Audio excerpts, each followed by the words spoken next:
Hello everyone, তো এটা হচ্ছে দুর্গাপুজোয় করা ভিডিও আমার, যেটা তোমাদের সঙ্গে এডিটের কারণে শেয়ার করতে পারিনি এতদিন। তো আজকে ভাবলাম তোমাদের সঙ্গে শেয়ার করেই দিই। তো আমাদের বাতকুলাতে কিন্তু এবার দুর্গাপুজো বেশ ভালোই হয়েছে। প্রচুর ভিডিও ক্লিপ যেগুলো আমি করেছিলাম, কিন্তু সবটা তোমাদের সঙ্গে শেয়ার করলে তোমরাই বোর হতে। তার মধ্যে যে সমস্ত ঠাকুর আর প্যান্ডেল আমার সবচাইতে বেশি ভালো লেগেছে সেগুলোই তোমাদের সঙ্গে শেয়ার করছি। আমার কিন্তু প্রত্যেকটাই খুব ভালো লেগেছে, কিন্তু কিছু কিছু প্যান্ডেল যেমন ভীষণ সুন্দর হয়েছে, যেমন এটা পুরোটাই বাঁশের তৈরি, ভিতরের মূর্তি থেকে পুরো বাইরের প্যান্ডেলটা অসাধারণ হয়েছে। ভিতরটা তোমাদের সঙ্গে শেয়ার করব, ভিডিওটা কন্টিনিউ দেখলেই তোমরা বুঝতে পারবে।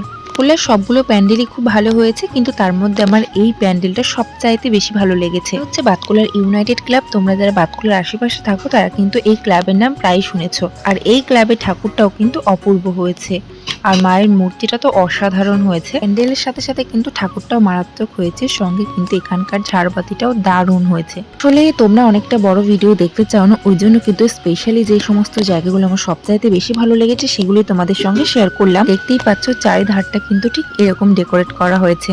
আমরা কিন্তু যখন ঠাকুর দেখতে গেছিলাম তখনও কিন্তু পুরোপুরি সন্ধ্যা হয়নি, দেখতেই পারছো।